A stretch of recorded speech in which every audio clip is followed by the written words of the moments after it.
మీతో దేవుని చిన్న మాట. ప్రియ శ్రోతలందరికీ నా వందనాలు. మీరందరూ బాగున్నారా?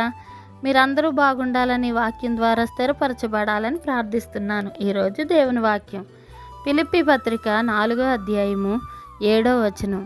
అప్పుడు సమస్త జ్ఞానమునకు మించిన దేవుని సమాధానము యేసుక్రీస్తు వలన మీ హృదయములకును మీ తలంపులకును కావలియుండును. ప్రియ దేవుని బిడ్డలారా, దేవుని సమాధానము యేసుక్రీస్తు మీ హృదయాలకు కావలి.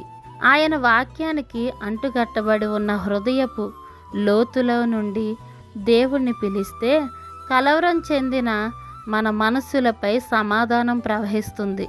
ఈ సమాధానం పరిశుద్ధాత్మ ఇచ్చే అంతరంగ ప్రశాంతత.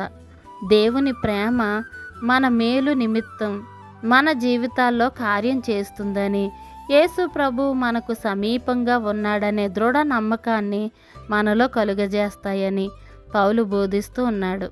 ప్రార్థనలో మన సమస్యలను దేవునికి నివేదించినప్పుడు ఆయన సమాధానం మన హృదయాలకు మనస్సులకు కావలి ఉంటుంది.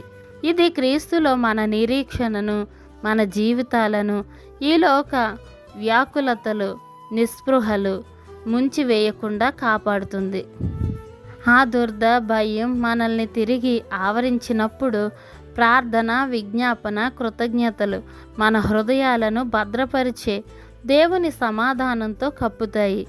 మరొకసారి ఆయన కాపుదలను అనుభవించి ప్రభువులో ఆనందిస్తాం. ఇట్లు మీ సహోదరి భాగ్యం. మరణాత. షాలోమ్. మా ఛానల్ లైక్ చేయండి, షేర్ చేయండి, కామెంట్ చేయండి. పక్కనే ఉన్న బెల్ ఐకాన్ క్లిక్ చేయండి. Thanks for watching.